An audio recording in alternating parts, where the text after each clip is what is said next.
Little there, nothing there. You can see the people also on the screen. Sit there. See, you won't be seen. Oh. Sit there, you won't be seen. Because it's long term bright also. Okay, sit here. You won't be seen. You okay? Yeah. Oh yeah, if you want, bring a chair and come. See? All right. Bring a chair and come. Otherwise, how long is it? Your back will No, pain. I'm logging now. I'm there. Okay. Hi, Cutie.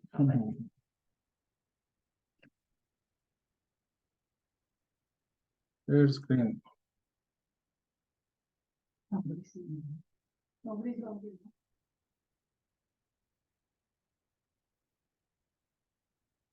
All the best, darling. God bless you. Yeah. I told you to wash it. Go on now, but don't spoil my dimak while doing this. People have come and on this. Don't do all these funny things. Can I keep the door closed? Hmm.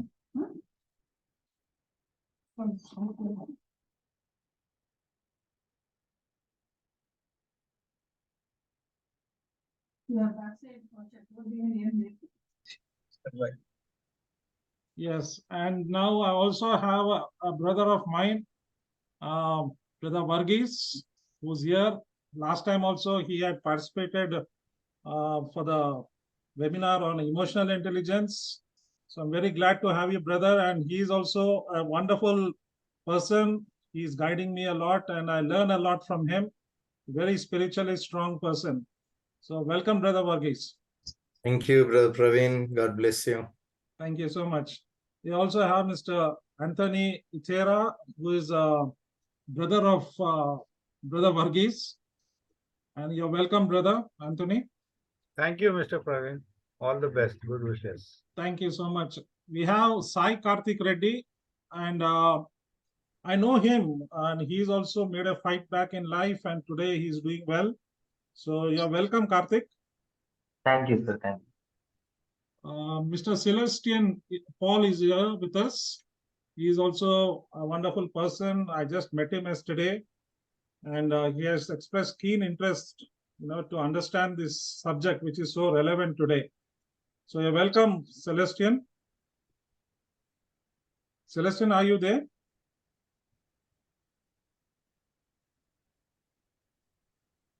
Hello. Okay. And we have a neighbor of ours, Madam Pallavi, a very good friend of my wife and my sister-in-law. So welcome, Pallavi. She has two young sons who are doing very well. Hello, and they are studying. So welcome, madam. And we have Madam Jeannie. Am I right? You can call me Jean, brother. Jeannie, you're welcome, Yeah. madam. And you have been the first one, I think, who came on the, blocking the slot. So thank you so much, and you're welcome on this webinar. Thank you, brother. Thank you. So One is person there you anybody missed out. else I missed out? The name starts with A. And here I have a better half also with me. That's Anita. And yes, she's always great support to me, and she helps me a lot. So welcome, dear partner, my life partner, Anita. Anita, can you hear me? Yes, I can. Thank you so much and all the best. Thanks a lot. So, dear friends, you're welcome to this wonderful evening where we are gathered together. And let's go step by step to understand this dreadful, subject of addictions. As I said earlier, that I myself was a victim. So I'll just share the screen of my PowerPoint presentation. Before that, a few points. So I would request all of you all to just please mute yourselves so that there won't be a disturbance in between. And we'll have a question and answer session in the last, after the session is completed, for 10 minutes. Then just to once again tell you all that I'm not a psychiatrist. I'm not a medical practitioner. I'm a counselor in a rehab. I myself was a victim of addiction. And I'm now a life coach and emotional intelligence coach. And there is a lot of research and study that I've done on this subject. It's because it's a keen, it's of great interest to me. So that's why I worked a lot on this. And that's what I'm trying to bring forward. And I'm doing this for many people, to many groups. The other one I would like to say, in case you find that the power goes off, the connection, internet connection gets off because of a power failure at my end, I would request you all to just hold on, because we have a generator in our premises and it just takes about 1 minute, 1.5 minutes for it to come back. So please hold on. Don't feel that it is, we are totally lost. So these are the few points, and we can begin. And in this webinar, I will be sharing a lot about myself, because I would like to bring that connection. Because the most important thing is, it's not theory, it's a practical aspect that I would like you all to interrelate with the theoretical part. And that I would be able to give a better, clear picture, because I went through all these addictions, whatever the consequences or whatever could be the effects of it. So I will try to bring that picture before you all, so for a better clarity. So now let me just share the screen.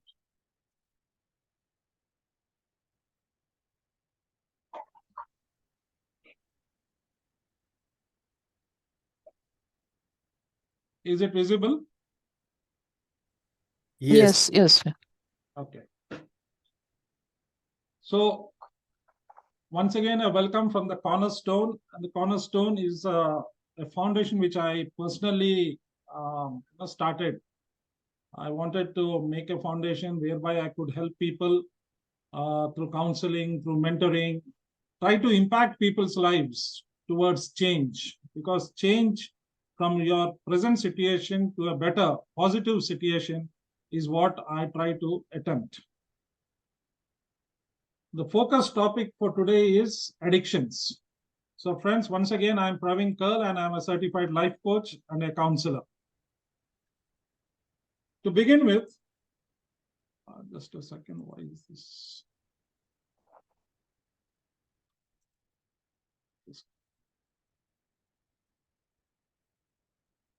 To begin with, there are some very alarming statistics. You see, recently, the world celebrated the International Drugs Day, Drug Addictions Day. In that, there was a study made, and this is the findings. You see, the number of suicides in India in 2021 itself was 10,560. Where if you go 10 years back, the same period in 2011, 10 years back, it was 3,658. The drastic increase, the percentage increase is almost 189%. So we can understand how today in our society, these addictions in all its forms, call it alcohol, call it drugs, call it smoking, or behavioral attitude addictions to mobile phone, internet, everything is so much. There's an increase, and people are committing suicides because they lost their way of life. They do not know what to do next, and they're taking that last step. The incidence of suicides from drugs and alcohol itself, from that abuse, is highest in the age group of 30 and 45. Now, why is this happening in 30 and 45 is, that's the time when a person would have started in his teens or in his 20s, and gradually as he increased, as he kept progressing in life, he started losing everything. And once he gets into this crucial age, 30 to 45, he becomes a loner. He feels he's become a loser. He has nothing else to achieve in life. He becomes rejected. And then he goes to take that drastic step. So the highest is in this age group, followed by 18 to 30 years. In this age group also, the second highest people who are committing suicides is in this bracket. So this trend is very alarming, and it's happening everywhere, all around us. It may be in our own friend circle. It could be also in our own families. So we need to give a special attention, a special focus to this subject. Now, if you see what is addiction, today the medical science has considered addiction to be a brain disease. With the studies conducted over the last, say, about 75 years, today they say, yes, it is a brain disease. So what is addiction? Addiction is basically craving for a substance or a behavior. There's an intense urge for a particular substance or a particular behavior. There's a compulsive or an obsessive pursuit of a reward. What is this compulsive or obsessive? Obsessive is you're always thinking about that particular substance or behavior.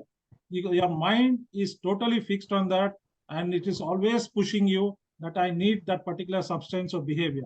Why? In search for a reward. And what is that reward? That reward is a sense of high feeling, a sense of relief, which people normally call as the kick. You know, we get a kick. That's what the word that is used. So in search of that reward, there's an obsession that takes over. And then people who are in addiction, they have a lack of concern over whatever the consequences it may happen in addiction. They are not worried about the consequences. All they want is their substance of abuse or their behavior. There's another very important factor here. People below the age of 18, they have 6.5 times higher risk of getting addicted. 6.5 times higher. And this is a target market for all these, drug peddlers or these drug people who are bringing these things in, or even the alcohol. Because the minds are tender during this age. The teenagers, minds are tender, they're not fully matured. And so the chances of them becoming addicted is very much higher. So friends, I would like to just, at this point, share with you a little story. And this story is about myself, because I would be able to give you all a picture of how a person can turn into an addict. So in my life, what had happened is at the age of 12, I just wanted to experiment and just see what this alcohol is all about. Before that, I used to love sweets. Before that, I used to enjoy playing games. Before that, I used to go for movies. I loved listening to music. But then one day, I found that bottle on my father's table. Quietly, no one was around. I just opened it and had a gulp of it, a gulp of alcohol. Now, I didn't like the taste of it. It burnt my throat. The taste was very bad.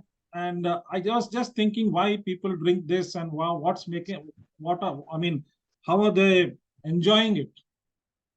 But after some time, maybe 5 to 10 minutes, the feeling which I got, that high feeling, that is what I liked very much. I suddenly became more confident. I became more courageous. I was feeling like I was walking on air. So that feeling is what took a grip of my mind. Since then, I was always looking for an opportunity to see if I could get just a little alcohol, just a little. So every time I had a chance, if my father's bottle was there, he was not a major drinker, but he used to keep the bottle open. He never thought that I will go and do this. So I used to just take one cap of it. Then sometimes I would take little money. If I find a 5 rupees or 10 rupees on the table that is kept by my parents, I would just pick up that, go and just have a little of it. I was searching for that high every time without realizing that I was going into some kind of an addiction. For me, I was a timid person. I was very inferior. I had an inferior complex. I used to feel shy. I had fear. I could not speak to people straight. So all these things were within me. But when I took alcohol, it changed my attitude. It changed my personality totally. And that is what I really liked with it. So as time progressed, everything that I used to enjoy, all the games. I used to play a lot of tennis. I used to play cricket, swimming. I used to drive the bike. I had a bullet, my dad's bullet. I used to enjoy driving the bike. I used to enjoy dancing. I used to enjoy, music, different kinds of music. Now, slowly, all those things took a back seat. I started losing interest in all those things, and my mind started only getting obsessed for alcohol. I started only looking for alcohol. Going for a movie, have a pig and go. Going for a marriage, have something and go. Going out with friends, have something and go. My mind was always looking for that little kick, that little high, so that I could feel better. So life progressed like this. And as I kept moving in life, slowly I started facing the consequences. Slowly I started losing out on things. Slowly relationships started getting affected. Slowly my studies got affected. I could not hold any money with me. Money became a big issue. My health started deteriorating in the sense that I was losing the stamina while playing game also. I started losing name in society. My own friends used to tell me in the colony where I lived that this guy is too much. He goes, drinks, comes, he fights. And people who used to drink with me also started losing interest in me because my capacity started increasing. I started drinking more and then say that I'm all right. So, but those friends of mine never liked. I never ever realized that I was on a slippery floor, that I was gradually slipping down in life. At the same time, I kept convincing myself that everything is all right with me. Everything is fine with me. I am strong. I can do it. I still got lots of time. With this attitude, I was living in denial. And then slowly addiction was taking over me. Then there came a point when that I could not be without having a drink. If I had a drink tonight and I went to sleep, then the next day morning, I would be very restless. The next day morning, I would have the fears. The next day, I would have tremors in my hands, shaking. My hands would shake until I have another one peg. If at the moment I have that one peg, the body which is craving for it, all these things disappear and I'm back to normal. So in this way, I started making alcohol a substance for survival. Even without food was not important for me. Studies were not important. Work was not important. Relationships were not important. All I wanted was alcohol. This is what I was used to get up, wake up, hunting for it, and go back sleeping, filled with it. So I started, what was a pleasure at one time turned into pain. But thank God that there came a time when I really and totally accepted full defeat. And then I got help from outside sources. And then I moved into sobriety. And today I'm 12.5 years sober. And I praise God, thank God that and so many friends and people who supported me that I'm there. So with this story, we let us now look what happens. A person like me, for example, with my story, which I told you, what has happened inside me? Why did I become an addict? Well, I come from a very good family. Both my parents educated, both were working. My father was an engineer, working for the coal mines. My mother was a teacher. Both my sisters were gold medalists. Even I studied well. Even I did my engineering. I did my diploma in business management. But why did I slide down so badly in life? Let's now start getting into the subject with this background that I just told about myself. So, what are those possible causes for addiction? This can differ from person to person. So, there could be certain causes, and there are three major causes. One could be the internal environment, or it could be an external environment, or it could be genetics, hereditary. It could be that also. So out of these three, let us see how can it happen. The internal environment, we can say as a psychological side of it, the psychological side of it. The external environment is the social side of it. And the genetics is, everybody knows, it's about the hereditary, the genes, if it is being carried forward from generation to generation. So let's first look at the internal environment, that is the psychological side of it. So if a person in his childhood or in his teenage, if he faces rejection, it could be rejection at home itself. It could be rejection among his friend circle. It could be rejection in society. If he faces rejection, he's going to be psychologically affected, and this could create negative emotions within him. Or it could be loneliness. Person is abandoned when he's a child, or he's just cut off. He's not allowed to mix in a group. So what happens? He begins to feel lonely. So that's another cause. Or it could be insults. People, they insult certain people, maybe because of their color, maybe because of the size, maybe because of their background or status in society. There could be different insults which could affect a person psychologically. Or it could be lack of love. A child wouldn't have got love from her parents. There could be both the parents working, and a child is left alone. The child is looking for love and attention. It could be the child is not getting, and with those wounds, those inner wounds, the child may be growing up in life. Or it could be also abuse. You see, there is abuse, verbal abuse, or it could be physical abuse. Now, abuse is something which plays havoc on the psychology of a person. A verbal abuse, everyone knows what it is. But when it comes to a physical abuse, sexual abuse, that can really cause deep scars in a person's heart. And with that abuse, if a person grows up, there's every chance of him looking for attention or craving for becoming more acceptable in society, removal of all his negative emotions. So such people who face this psychological or this internal environment, they develop a lot of negative emotions or inhibitions. So such people, what happens is they try some kind of a substance or a behavior just for them to break loose from these emotions and inhibitions, and to make them feel themselves that they are part of the group, so they also can do certain things. Otherwise they are pulled back. They're not able to come and form part of a group. So this can have a kind of a ripple effect. So what does a person do? He wants dependency. He may take alcohol, he may take smoking, he may take drugs, or in terms of behavior, he may turn to any kind of a form of behavior, say even sexual behavior. It could be even people nowadays go for mobile. They're dependent on the mobile. It could be on internet. So these kind of factors that help affect a person.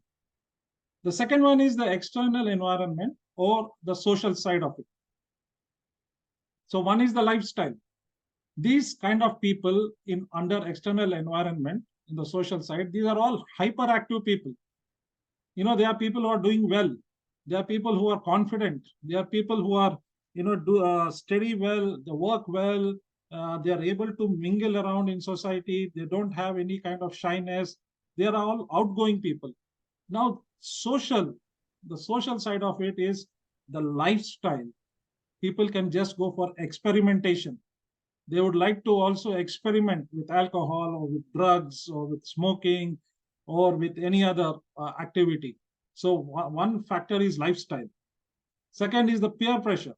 If you're working in your company, you could be having your colleagues with you. Those colleagues will look up with you and try to make you also get into their habits of smoking or drinking or even drugs. It could be relationships, the kind of relationships that we have. It could be relationships, the friendships that we have. Our friends play a vital role in what we turn out to be. So it's very important that we understand that we have proper friends also, the good company.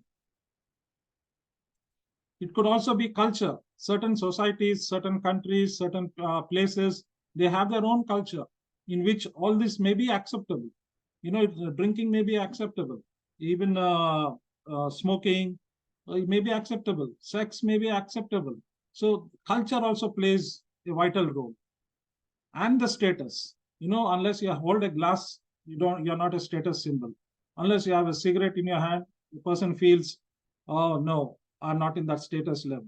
So they make this substance or the behavior a kind of their status symbol. Even the advertisements, you see, They are all showing people all dressed well, having a glass in their hand, or there are people who have a cigarette in their hand. So this is all the status. So people want to experiment.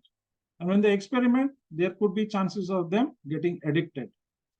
Now, when you look at the genetics, in the genetics, hereditary, what you're seeing here, for example, heroin, 0.34, that means 34%. Now, if it is hereditary, then the chances of a person getting addicted because of the genetics is 34%. Similarly, marijuana, it is around 52%, the chances of getting addicted. And the third one is alcohol, which again is around 52% because of the genes. It may be transferred from one generation to the other. Or it could be cigarette, which is the highest, nicotine, 61%. So like this, the person unknowingly may be carrying this gene, and when he tries something, he may get hooked onto it, may get addicted to this particular substance. So what happens here is, any of these people, if they don't have a proper temperament, if they are not able to control or have that willpower, then addiction takes over. And what these people, everybody wants is instant gratification. They want instant gratification. It is not, they cannot delay the gratification. Immediately the mind is telling, I want it, you have it, you get the gratification, you are happy. And this continues as a process. They cannot delay it. So people, there are very few people who can really keep away from this with a delayed gratification. So they keep away, but otherwise people will fall, especially this complete group, which I have just shown here. The internal environment, which is psychological, the external environment, social, or the genetics. Such people will be looking for instant, immediate gratification. Now, friends, we all know that physiologically we all have hormones within us. And there are different kinds of hormones. Even insulin is a hormone. Then you have thyroid. These are all hormones which play a vital role in our body. So in our brain, there is a very, very important hormone called as the dopamine. This dopamine is what drives a person. Either he is going to make it his strength, or he is going to make it his weakness. So the dopamine that is released in the brain is called as the feel-good hormone. This is the hormone which makes a person feel good. Maybe because he's eating a chocolate, the dopamine is released in his brain and he feels good.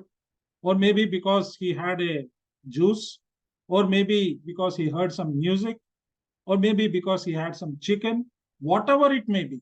If the dopamine in a particular person is released in an excess quantity, the person will like that particular substance or behavior, and this will make him feel good. So dopamine is a very important part of a human. It's a very powerful neurochemical. The dopamine is a powerful neurochemical. We know all our brains, everything has these neurons. So neuron transmitters, neuron chemicals is what the signals it carries from one to the other. This hormone, dopamine, it gives motivation. As I said, if I like a particular chocolate or an ice cream, it motivates me to repeat the same activity, have one more. Again, I'll have a second chocolate. Again, my brain will say, have one more. The same way, if I am playing mobile, I play a game, then after finishing the game, again, my mind will say, play another game. Or if I'm listening to music, listen for another half an hour. Because the brain, for that particular substance, it differs from person to person, but the brain is telling, I like this, repeat it. It motivates me. So dopamine has such an effect. So it is part of that reward system, for survival. For survival, the reward system that a human being has comes from eating, drinking, sleeping, competing, and feeling happy. There are so many activities, including sex, which is part of a human survival. So for survival, all these things are there. And for every activity, the natural activities, there is a reward system. And this reward system, it comes from dopamine. Now it depends from person to person, which person likes what. So accordingly, for that particular substance or behavior, the dopamine will be released in that much more quantity. We'll look at that also. So what happens is the brain loves dopamine, and the brain always keeps telling, I feel good, I want more. I feel good, I want more. So that's why you find people, they have one, they want one more. They want have one, they want one more. Whatever that activity could be.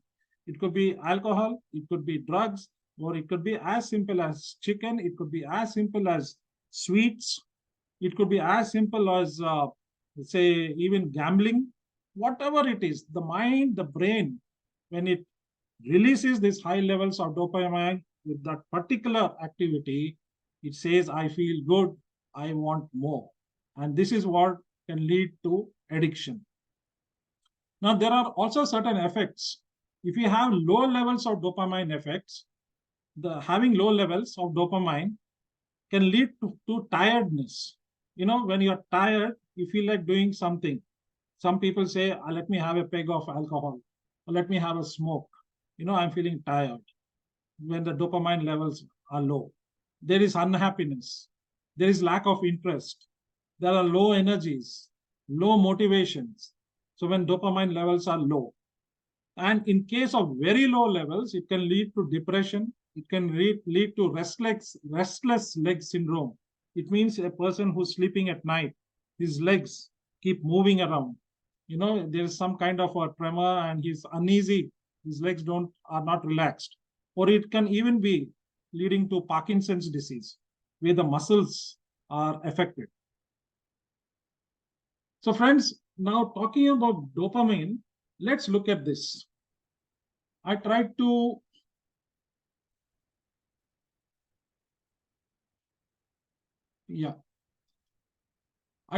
show a graphical picture of this. You see here, the natural rewards. There are so many, a person, for survival, he has so many activities that he can do. If you can see that range, natural rewards from this end to the other, from KFC up to coffee. So different activities. I've just given here examples, and the units of dopamine that will be released is also random. It is not fixed. So this is how it happens. But so for example, KFC, I may be releasing 20 units of dopamine. Mobile phone, about 30 units. I like clothes. I love dressing. So my mind says, okay, 50 units of dopamine. I love driving car, maybe 20. Same way, friends, pet, job, sex, coffee. So among these natural rewards, sex is supposed to give the highest levels of dopamine as compared to the other activities. So these are all still at a particular level that is good enough for human beings. But what happens after that is, the moment I take alcohol, or I start smoking, or I get into drugs, you can see the difference. The initial surge of dopamine, these are chemicals. The moment these enter into my brain, the dopamine levels shoot up. There's a huge surge, almost 10 to 100 times surge will be there in the dopamine levels. And you can see I have just given again some example figures. Alcohol maybe 300, smoking maybe 400, drugs maybe 1,000. So this is how I get an immediate surge. My brain recognizes, and then it makes a selection. The brain says, okay, I like drugs, so let me go with drugs. Or it may say, I like alcohol, let me go with alcohol. So the initial surge that I get, after that, whichever the brain likes, I'll keep on wanting that particular substance or behavior. It could be gambling also. It could be sex also. It could be as simple as, eating sweets, people who are diabetic. It could be that also. But here the dangerous point is the chemicals that I inject into the body. So after this surge comes and I start continuing to take this because my brain is asking for it, what happens then? You see, please look at these figures in the table. You can see the graphical format. In the next, you will see the changes in the figures. the same pattern, the same natural rewards, you will see what was earlier in a better figure, higher figures, in all the natural rewards, they have all dropped down. They have all dropped down. I'm just going back to the previous slide. KFC is now 5. Earlier it was 20. Earlier mobile was 30. Now it is 5. Earlier music, now music is 5. Earlier music was 30. Earlier sex was 100. Now sex is only 30. What has happened? Dopamine in all these natural rewards has fallen down, but because we have injected chemicals, the surge in dopamine, we find that where alcohol was earlier 300, now the surge is 1000. Over a period of time, this is happening. Smoking, in initial stages, it was 400. Now with the period of time, it has become 500. Drugs, maybe 750. So one particular person, the alcohol surge must be taking over the rest of all the natural rewards that are coming. So the preference that this person has is for alcohol. So what happens over here, friends?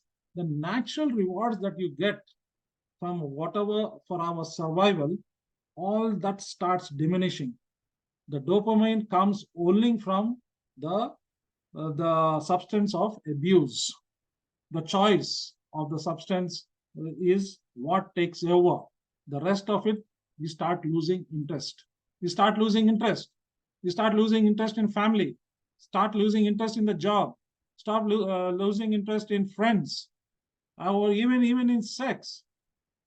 But my mind now is getting tuned to only one particular substance which my brain likes. Dopamine levels are high. I feel happy. I am chasing the high. So you see, there is a trap cycle that happens over here. A person gets trapped. How does it happen? We have just seen about the dopamine. Over a period of time, what happens? Now, there is something called as a tolerance. Now, these tolerance levels, initially when I took, for example, me, when I told you all my story, initially I was probably happy only with 90 ml of alcohol. So the receptors may have been only 3, for example. Now, over a period of time, maybe after 1 year, my tolerance has increased. The receptors have gone to 6 now. So when the receptors have gone to 6, unknowingly, my quantity increases. So from 90 ml, I may go to 180 ml. So same way, again, the receptors have increased to 9. So my quantity goes from 180 to 270. So like this, as the receptors keep increasing, the quantity keeps increasing because the receptors are demanding for more in the brain, which is causing for the dopamine to happen. And the frequency also increases. So the quantity and frequency increases as the receptors in my brain increases.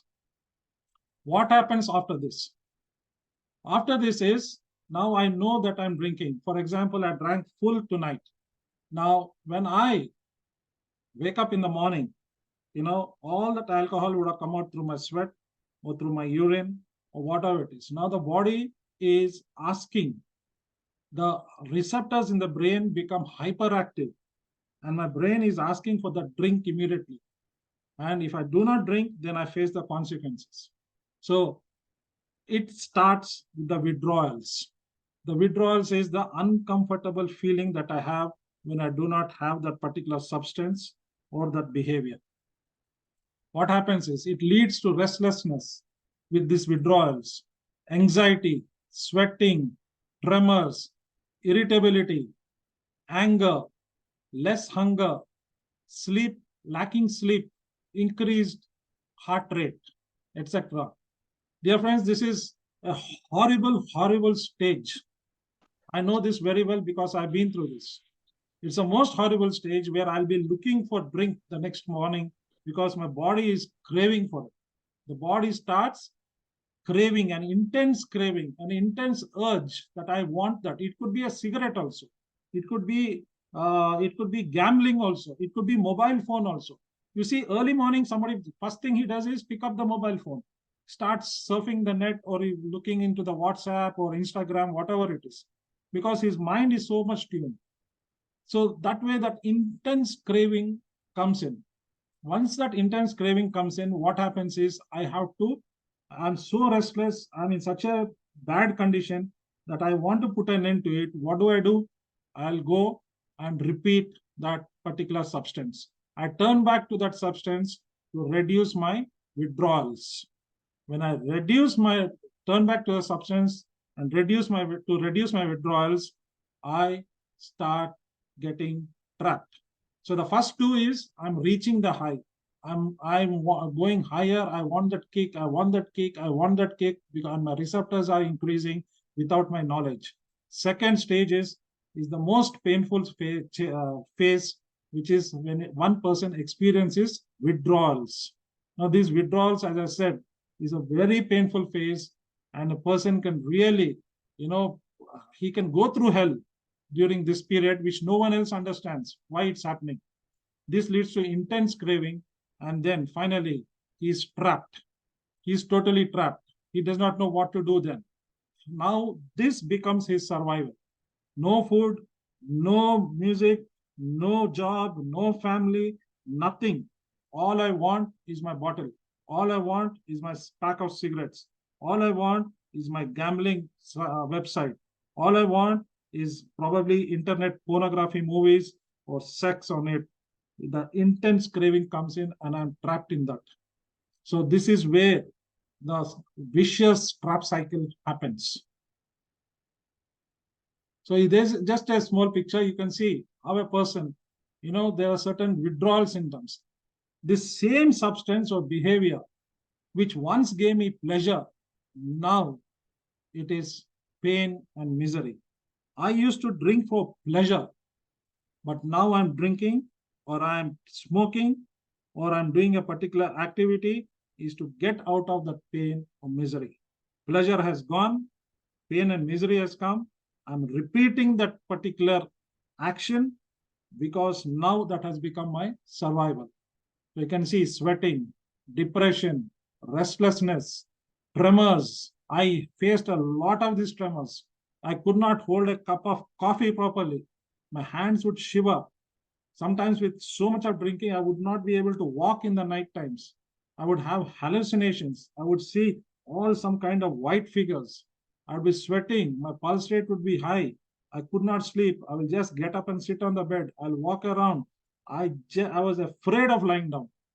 So this is the kind of consequences, this is the kind of effects this misery and this pain has. And only I understand this. Only the person going through it understands. Rest of the people will not understand this particular consequences that happen, this phenomenon that happens within a person. So there are some symptoms, addictions has some symptoms. So you can also, if anyone of you are having it, you can look around, you may notice these things. First thing is, as I said earlier, he's unable to stay away from the substance or stop that addictive behavior. He's not able to stop. And he will do anything to get it. He can speak lies. He can cheat a person. He can beg for money. He can, just fool a person. He can procrastinate. He can do a lot of things just to get that particular substance or that addictive behavior. Second, he loses all self-control. People say, why can't you cut down? Why do you drink so much? Just have one peg.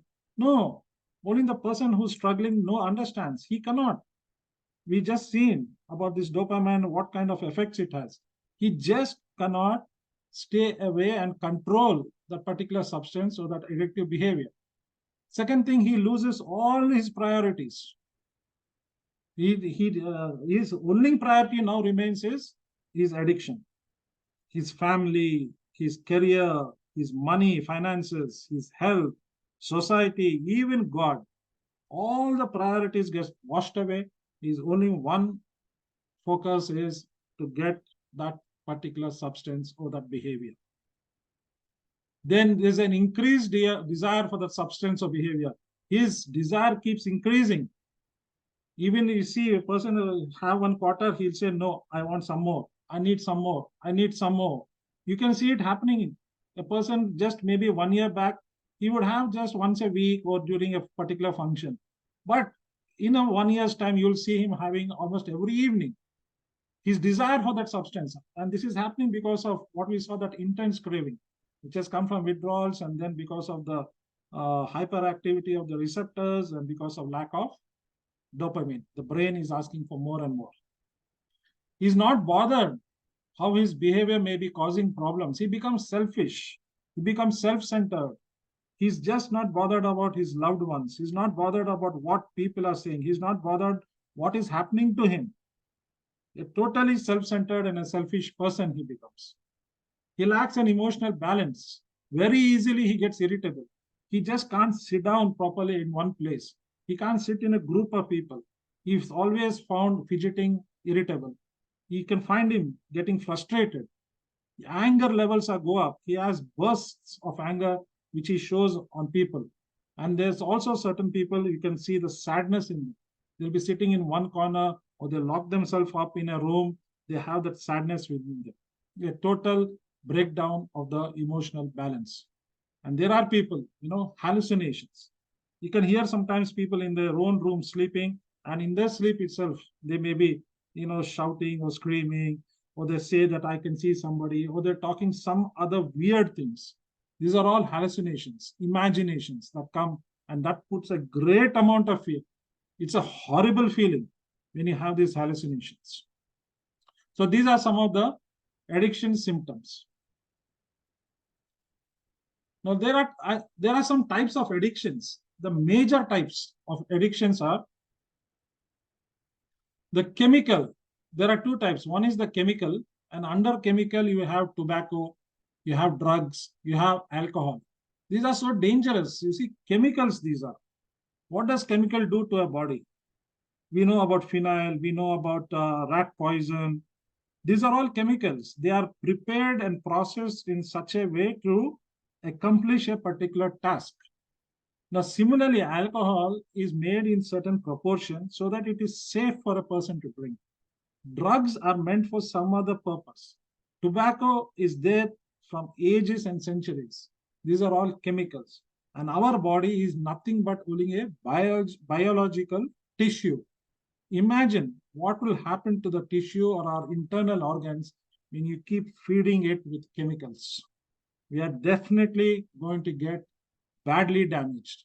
The first thing chemical does is to damage the nervous system, the brain and the nervous system. After that, the rest of the organs. The first thing that happens is your brain and the nervous system which gets affected.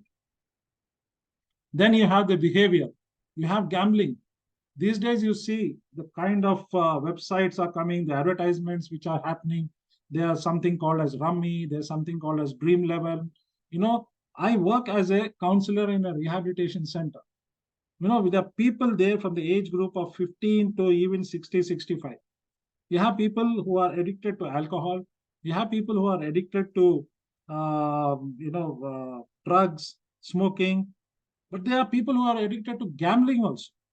Horse racing, this IPL betting, all these things. And their families send them because they're unable to stay away from this. Gambling, they get the dopamine high levels, the kick out of gambling.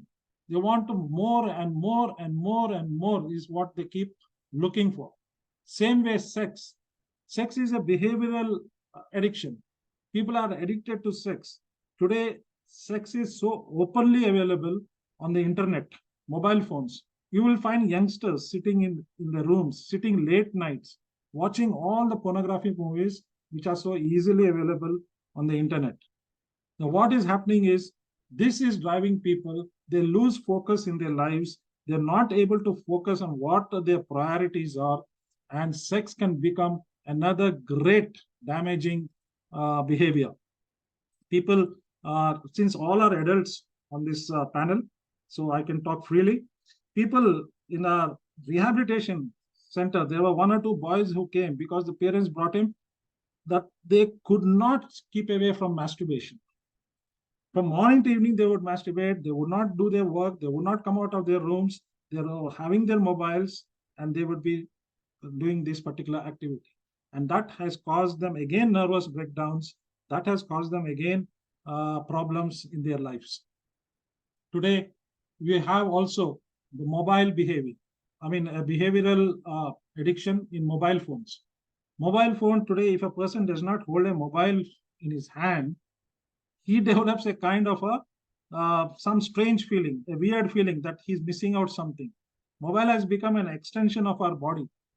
So mobile phone, if it is not in our hand, that fear now is called as nomophobia. It's called as nomophobia. There are people who are so much addicted to mobile phone that in the night, they suddenly feel that there is a call, but there is actually no call. They get up to see the mobile phone. Any message has come or any call has come. That's called as phantom calls. So what the mobile phone is doing is one thing, that blue rays and all disturbs your sleep quality. You're not able to sleep properly. And it seems it also affects the gray matter that is there in the brain.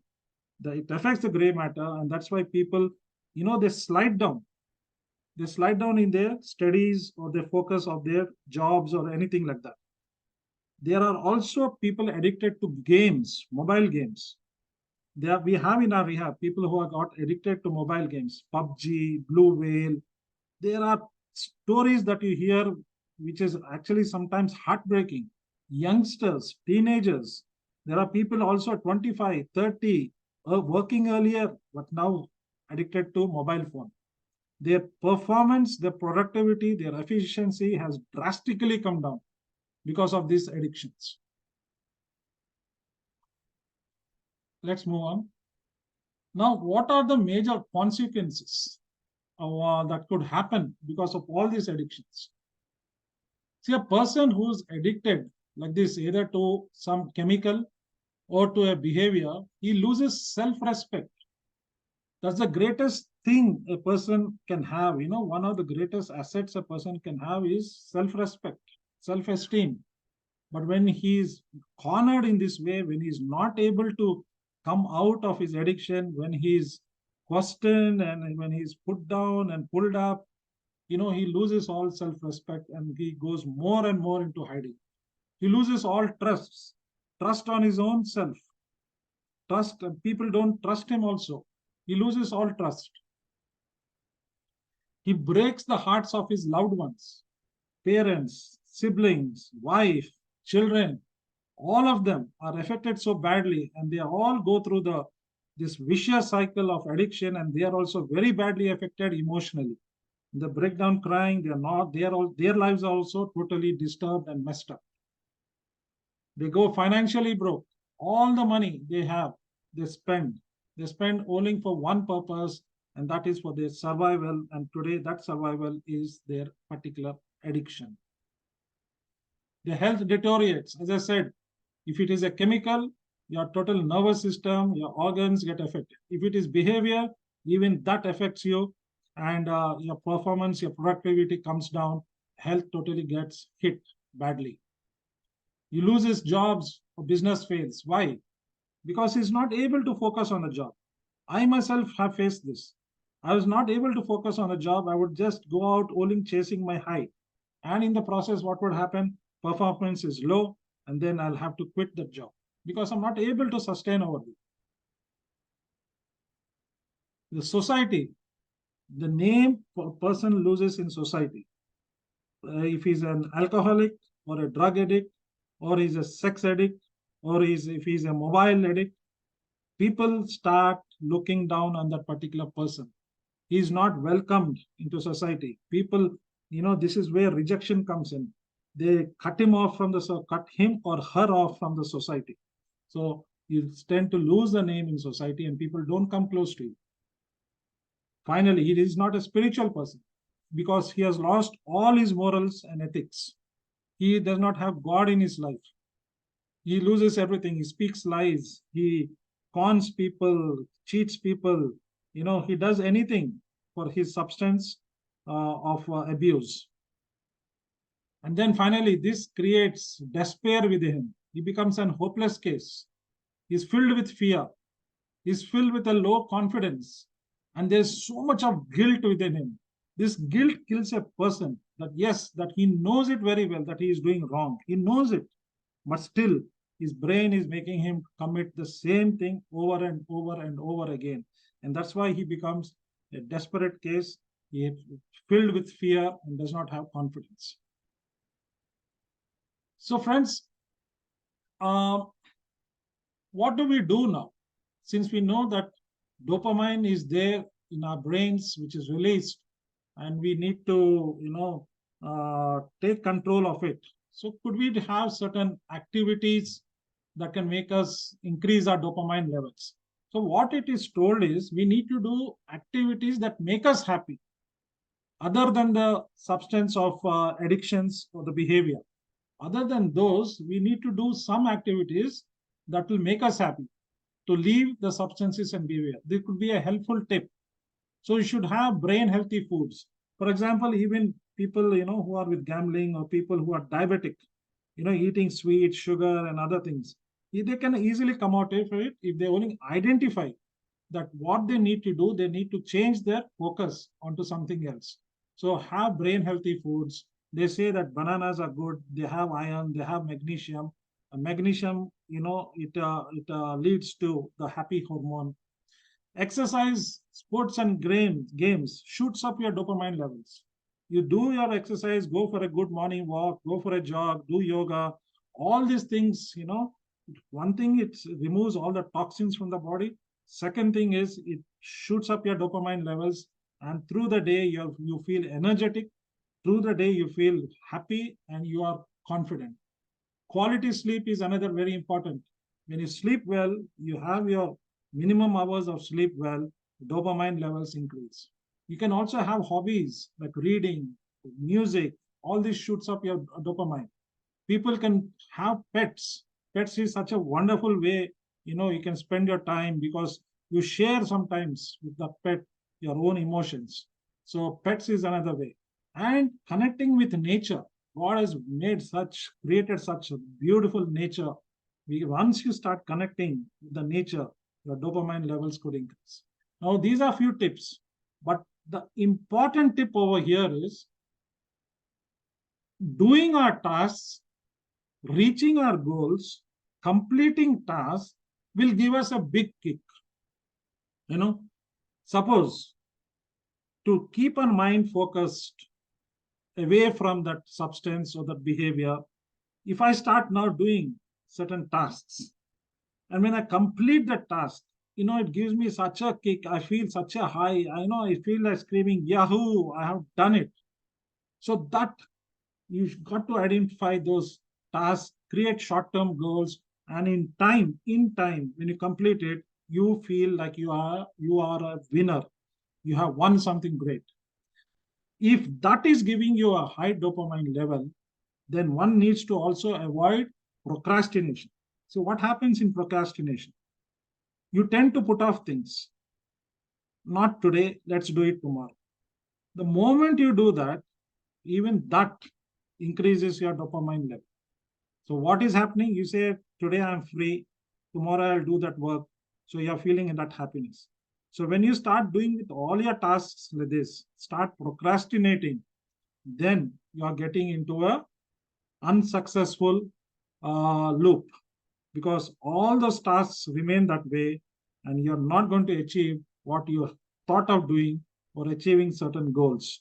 So avoid procrastination and chase doing certain tasks that make you feel happy. For example, it could be that you have started doing a painting and you give yourself 1 month time. Within 1 month, I need to complete a particular painting. And if you start doing it daily, we put your mind and soul into it. And the 30th day, or before that, if you finish the painting, you feel such a high, and that's one way where you can avoid getting into those bad behaviors or those using those substances. These are few ways that you can increase your dopamine level instead of being dependent on chemicals or behaviors. So proper use of dopamine can make us a winner or a loser in life. Dopamine can have both the effects. Either it can make you a loser or it can make you a winner. Now the choice is ours, because what choice we make today That is what our future is going to be. So today, if I make the choice that yes, from today onwards, I will change my activities. From today onwards, I will look on the brighter side of life and I will start doing these things by setting short-term goals. Then I tend to lose focus on those and I come into the light and I will start becoming a winner. You see, in my case, when I started, coming out of addiction, I started to use positive affirmations and started motivating my own self. One of the very good quotes that really, really touched me and helped me was this one by Gautam Buddha. He said, yeah, it is better to conquer yourself than to win 1,000 battles. Then the victory is yours. So conquering myself, it took me a long time to understand what is conquering myself. Conquering myself, now I understand, is my inner self, not the outside. When I conquer my inner self, all those inhibitions, all those fears, all those anxieties, and because of which I'm taking dependency on some substance or behavior, all that I have to conquer and remove it from myself, from that inner self of mine. And then the battle is won by me. This is a wonderful saying which has helped me a lot to conquer myself rather than conquering the world. I don't get anything from the world, but when I conquer myself, I feel like I'm the king. So friends, there is hope. There is hope. We can win. And hope is the greatest factor that can help a person to come out from the dark. Maybe he's addicted to some chemical, some alcohol or drugs or to gambling or to sex or any other activity. First thing is to have a self-realization. A person, if you just motivate him and make him to feel that you see how much you are lost because of this, and instead you have a brighter future and he comes slowly to a self-realization, then he can start developing a strong desire to stop that addiction. What is most important here is to develop a strong desire. It's like taking the horse to the water, but you can't make the horse to drink the water. So same way you can take this person, suppose he's your son or your brother or your husband, you can shout at him, you can hit him, you can do a lot of things with him, but unless he has that desire to stop, nothing is going to change. So he needs first that self-realization, and he can take help. There are so many anonymous fellowships today. We have Alcoholics Anonymous, you have Narcotics Anonymous, you have Sex Anonymous, all these Eaters Anonymous, Smokers Anonymous across the world. Now these fellowships are people who have come out, who have changed themselves, and they meet regularly and they share their experience, strength, or hope. Or you can take the help of counseling. You can motivate a person who is under addiction to go for some kind of counseling. Finally, if nothing is helping, then you'll have to take the final resort to rehab centers, rehabilitation centers. These centers keep the person minimum three months. He's totally cut off from the outside world. He is inside, residential, and he is brought back into the normal life by following particular schedules. There's a lot of counseling, classroom counseling, and then he has one-to-one counseling. All these things will help the person change his mindset, and slowly help him to come back into normal living rather than living in that addictive life. So friends, what I tell people also is to follow a 3-step formula. If one wants to have freedom from these dreadful addictions, if a person has this realization, if a person is making efforts, then he can use a 3-step formula. The first thing is, as I said, that admittance and acceptance. He needs to 100% accept that this particular addiction has affected his life. That he says, yes, I have this addiction and my life is totally unmanageable. When he 100% accepts this, admits to it, that's his stepping stone to a road to recovery. Second thing, he needs to start developing a belief within himself, that self-belief, belief in himself and believe in God, that yes, I can make it, I can come back, I can make a U-turn in my life, I can also be a normal person and achieve well and do well in my life. He needs to develop that particular belief. And third thing is he needs to create. Create what? Create an environment. So this is the ABC that I'm trying to say. A three-step formula is an ABC. So over here, when he come to create, he needs to create a new environment around himself. And maybe the family and friends also could pitch in and help that particular victim of addiction. So if you take create now, there are three ways again. We all know the 3 R's movie, which was the RRR, but I have a different recipe. And that is, first one is, you change your routines. Create an environment by changing your routines. Have a pakka schedule. Keep that schedule. Wake up morning, tell your prayers, do some exercise, have a nice cup of tea or coffee, get ready. So have a complete schedule. Spend time on reading. Don't spend time on wasteful things. Don't spend time just whiling away. Have a schedule, have a routine. That is one way which will help you keep your mind totally focused rather than having an idle mind. And they say that an idle mind is a devil's workshop. Second thing is, you got to learn to take responsibilities. The person who is struggling, he needs to be told that he's a responsible person. He has responsibilities in life. And every human being has 6 areas of responsibilities. One is the family. Second is his career.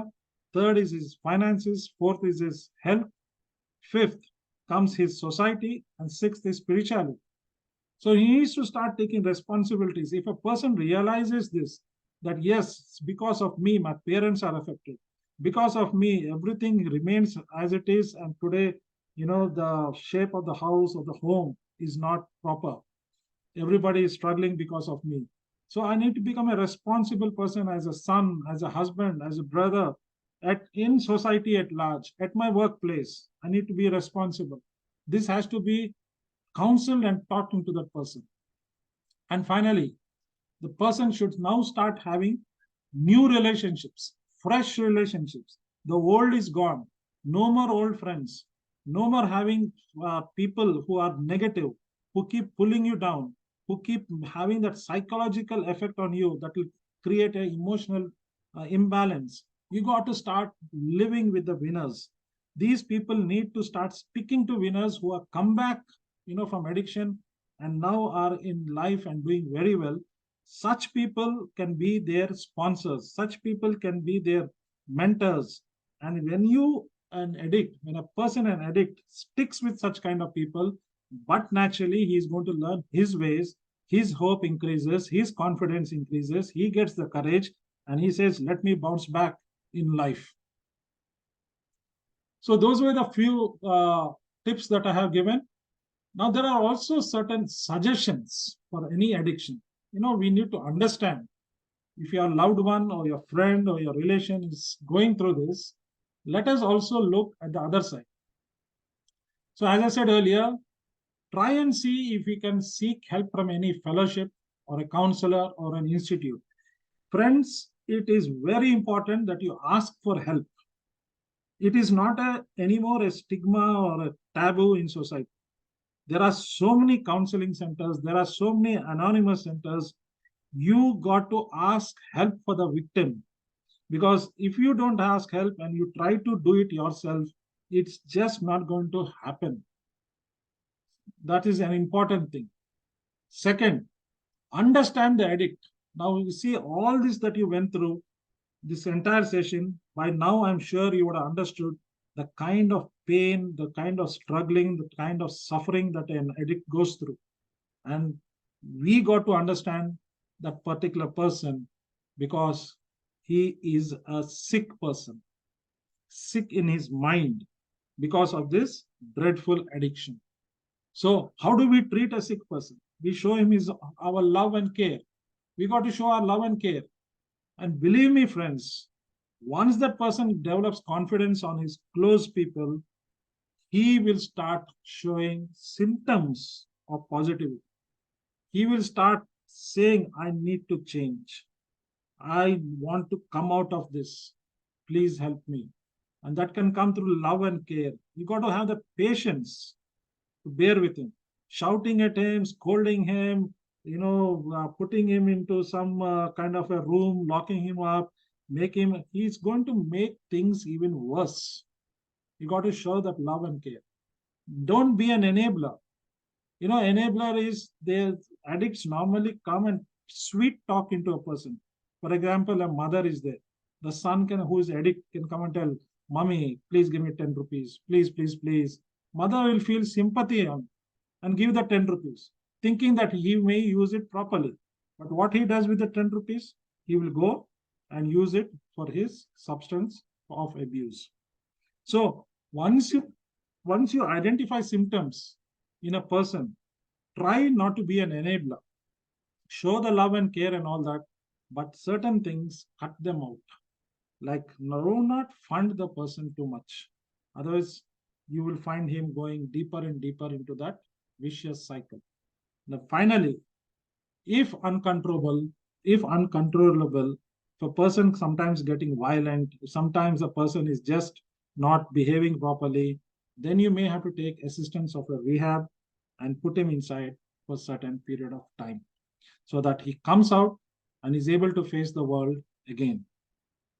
So friends, these were a few things about the disease of addictions, which now I'm sure you all would have understood that it is a disease of the brain. So the entire thing, the game is in the brain. It is not that a person is willfully doing it. It is just that the particular person, his brain took a liking to a particular substance.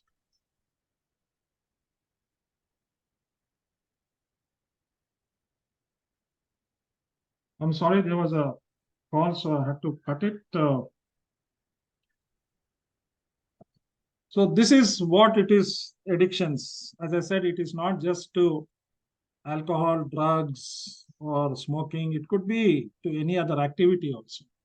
I hope you all were able to get some knowledge on this particular subject, and it will be useful for you all personally, as well as to help others who are going through these addictions. Yes, I'll keep it open.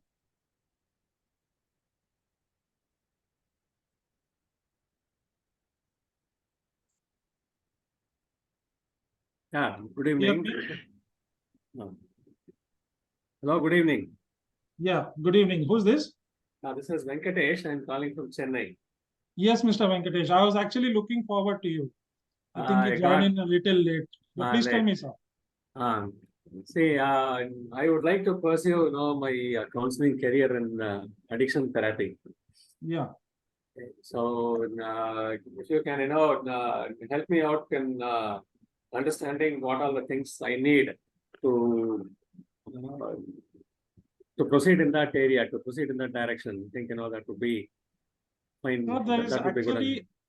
There isn't actually any qualification that you need or anything like that. Hmm. All you need is probably a small course that you can do. There are Yeah. so many institutions which are giving. In Chennai itself, you have TTK. Yeah. You can just approach TTK and they have this counseling and de-addiction centers. Okay. So you'll get a good idea from them. I know I have attended, one of their workshop. Okay. And I'm also part of that WhatsApp group, the TTK workshop group. It's only through them, that I got this information. Yes. Okay. Yes. So you suggest, I need to get in touch with them, and they Yes, can help yes, me because move forward. they have some. I came to know that they have some courses, where they give counseling and teaching on how to be a counselor for addictions, for addictive people. You can try that. Otherwise, online there are so many courses also. Okay. You can check on that, because all you need is just a 6 months or a 1 year course. Understand. And second thing, probably you can start attending, going to these de-addiction centers. Yeah. Like TTK or Chennai has so many. So many. Yes, just visit them as an observer. Okay.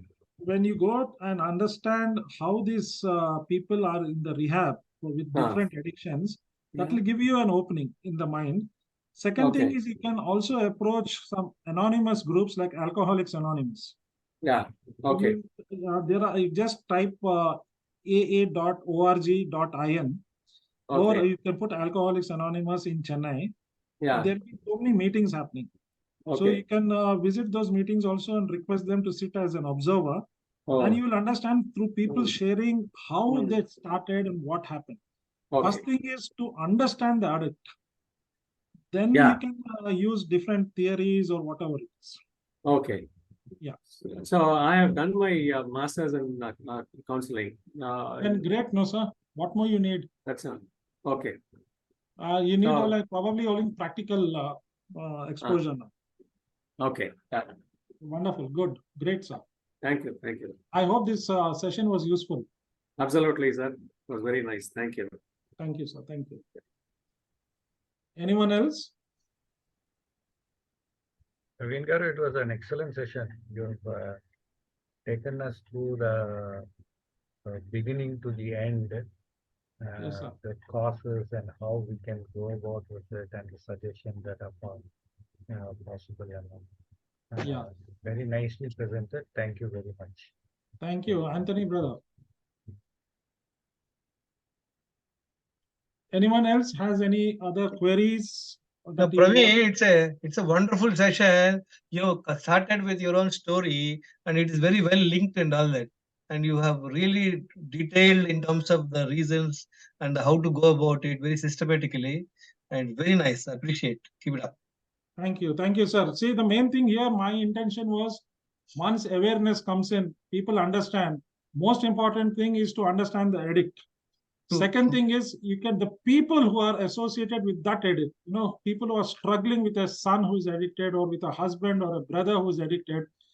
It gives an opening to understand that person, because what is happening these days, the moment he's an addict, we try to sideline him, we reject him, we use abusive language against him, we tell him he's of no good. All that is happening is you're pulling him more and more down. No doubt, yes. Yeah, you just got to understand him, show him that love and care, and start trying to ask him, do you really want to continue like this, or do you have a ray of hope to come out? There is a beautiful life ahead. Keep talking to him, keep encouraging him, become his friend. Then he will start disclosing his desires. Because I'm 100% sure that any person who's experiencing this wants to come out. It's a hell. It's hell. Ask me. I'll tell you, it's hell. It is a chaotic mind that I carry. My mind is totally disturbed. I'm filled with fear. I'm filled with despair. I do not know what to do, but I try to put on a mask. I put on a mask and people think, okay, but inside I'm really struggling and suffering.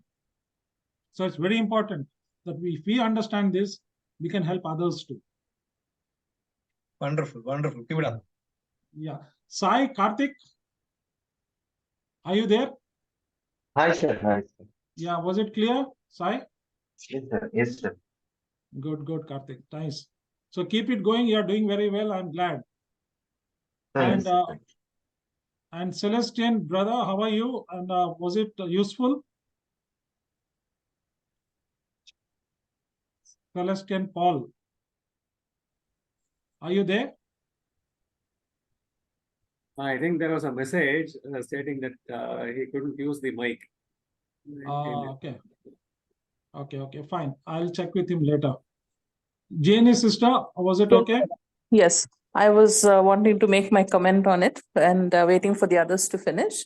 Thank you, brother, for taking us through this topic of addiction. Really useful and something that we can relate to, because when we look around us, we can see so many people struggling. And what I would like to add over here is that, even though people know that their loved ones are going through hell literally with addictions, because I have observed it within my own relatives. There is one person deeply addicted to alcohol, and he is going through this phase of hallucinations at the moment. And this term of love and care, which help the person actually, sometimes steps over that boundary, and instead of helping the person come out of it, they are afraid of being socially stigmatized. The shame is there, and they're afraid of being judged. So rather than facing all these kind of negative effects from society around them, they'd rather give him to drink in the house. So what I Yes. think is that, I think if more awareness is Correct. created, that they need not be ashamed, they need not be worried about being judged, or they need not be worried about stigmatized for the greater good of their loved one. If Correct. this awareness is created, I think more people can be helped in this overcoming of Absolutely. addiction. Absolutely. And that's what I'm trying to do, because Yeah. I myself came out of it and I'm seeing people struggling. I Yeah. want to create at least, certain to the extent possible, people understand that, see, the person is like he's drowning. Yeah, right. Can you allow a person to drown and die? No. You got to hold his hand and try to lift him up. Yeah. Yeah, you got to be with him. He's Yeah. lost. A person feels totally lost in this world. Right. What he wants is, a ray of hope, somebody giving him a hand. And that's Exactly. when, he starts developing that confidence again, that courage comes back within him again. I think even families need to, the family of the Absolutely. addict need that support, brother. Yeah, yeah. So, In my because, rehabilitation center, I speak to families also, Yeah. even husband and wives, or even parents and their children. And sometimes it's very, very, very sad listening to the stories and how much the entire family gets disturbed and the kind of Right. sadness and pain they're going through. But Yeah. once you open up and say that this boy has a problem and this Right. is what has happened to him, that's why he's behaving like this, then there is a slight change in their attitude towards the victim. That's right. Yeah. Yeah. So this is just an observation of mine, which I just wanted Thank to you share. so much. No, You're wonderful. welcome. Thanks a lot. Thanks a lot, ma'am.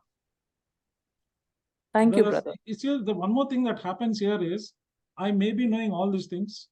I may stop for a certain period of time, but what happens is there are chances of getting a relapse. Yes. The relapse can happen in anything, even in diabetes. For certain 3 months, 4 months, you stop eating sweets. Suddenly, an urge comes, a craving comes, and you go and start, instead of one sweet, you end up eating 4 or 5 sweets. Right. Your sugar levels go up. That's a relapse. Right. So even in any other addiction, it could be sex addiction, or it could be alcohol, drugs, or anything, gambling. Yeah. What is important is that focus should continue, that my mind doesn't go back into that. That's why I use that slide of how do I get those dopamine levels? Right. How do I increase those dopamine levels? So if I'm able to use some other activity which gives me a productive dopamine, then I need not go to these other activities. Right. So I need to understand myself, what do I like? Like, for example, I go back to my childhood. I used to love walking, jogging. I used to love sports and games. So start doing those activities again. I used to love listening to music. Start listening to music again. So Yeah. what happens is, I start substituting that dependency I had with a better dopamine giver. Right. I start getting dopamine from a much more productive activity. Yeah, that is what is required. Otherwise, chances of relapsing will always be there. Yes. Yeah. So Thank you, I need to put efforts. So when I put efforts after self-realization, I do what I have to do and leave the rest in God, in God's Right. hands. Yeah, He's there, the mighty Savior. I believe in that. That's how I was able to come out. Yeah. My will and my life, I handed over to His care. Yeah. Right. I did what I had to do. And that's where I fight the battle in the mind. So you got to talk to that person in a very soft way, take him to counselors, take him for these meetings. When he starts seeing that other people are able to do it, why not me? Even I can do it. He starts getting that confidence back. Yeah. Yeah. Okay. Yes, brother. Thank you. Yeah. Anyone else? Whether Varghese is there? Or Yeah, thank you, Brother Praveen. Yeah, brother. Yeah, It there. was So very that's- nice. And the last point which you said just now, what you discussed is one thing. Even we find in the religious life that once they go for a prayer session, a retreat, then come back, and for some time it just sticks on, like Correct. the spiritual life, or as you said, like keeping away from these things, but you use that word relapse. Correct. That's what happens even in the spiritual realm also. They, for some time, they are good. They think that, and it is again, that is also connected to this addictions. Correct. So Absolutely. they get spiritually charged up, and then they say that, okay, this life is good. I have been living a bad life and all that. Shun away all those addictions and all. But then I don't know whether it is because of their weakness or fully they have not overcome it in their heart and mind first. Therefore, whenever another opportunity comes, sometimes you're forced, sometimes your other friends are there, and because of social peer pressure, they relapse into it. This is Exactly. one very dangerous thing, because very many times people think that, oh my, this boy, this person is saved. But then sometimes it so happens that he goes off into a phase which is more dangerous than the original. Exactly. In the spiritual realm also it says that one devil goes out and then 7 come back in. Exactly. So that relapse thing, what you talked about just now, referring to Sister Jean, was really, that is what people have to be more careful about.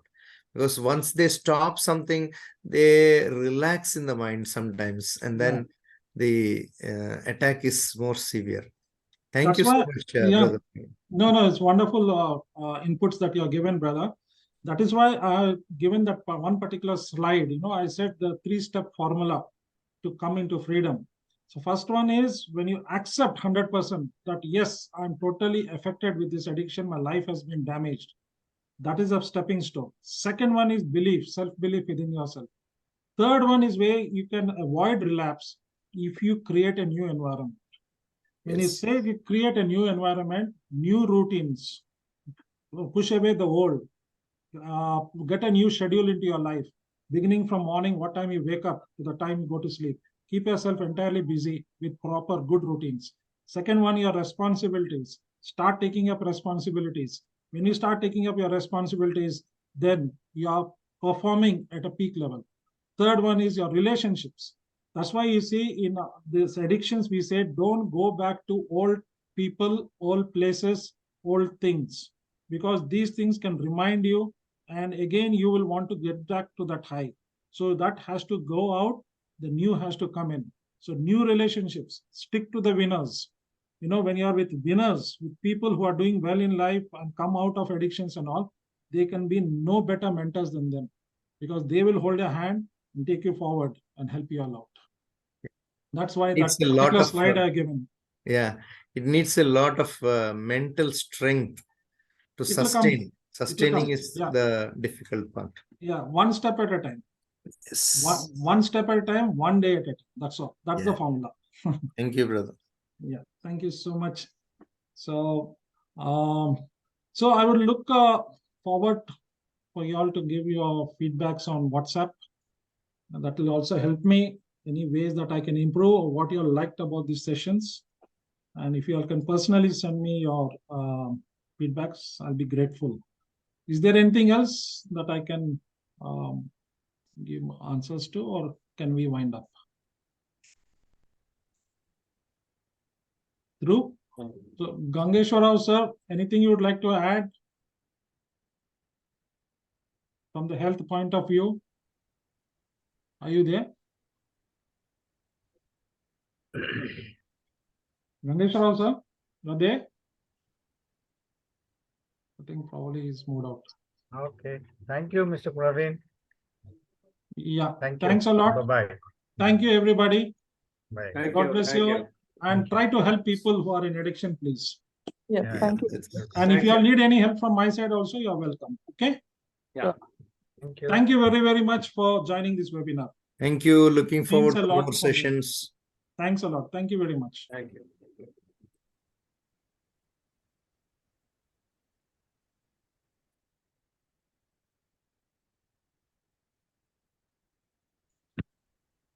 Thank you, Pallavi. Thank you, Annaya. Okay na? కొంచెం Okay. అర్థమైంది కదా? అర్థమైంది అన్నయ్య. Be careful. Sure. Be vigilant. Be alert. Yes, Okay. yes. Yes, yes. Because you have 3 men in your house. Yes. It's a men's hostel, boys hostel. So మీరు warden కాబట్టి జాగ్రత్త. Yes. The one thing I liked it, you said you should be engaged. The main Yeah. thing was, as you know, all about me. So it was Corona time. So there was nothing to do. So it happened. Time management should be there. We should make our Correct. work a schedule. We should Correct. schedule our work. Exactly. You shouldn't keep mind idle. That's Idle గా what. ఉండదు. Continuously keep it focused on productive things, good things. Yes. సినిమాలు చూసుకుంటా లేకపోతే mobile phone, that will not be useful because you will leave one and you will go into another one. Adi. Yes, yes, yes. Okay. Okay. Thank you very much. God bless you. Thank you, Anil. Thank you. Thanks.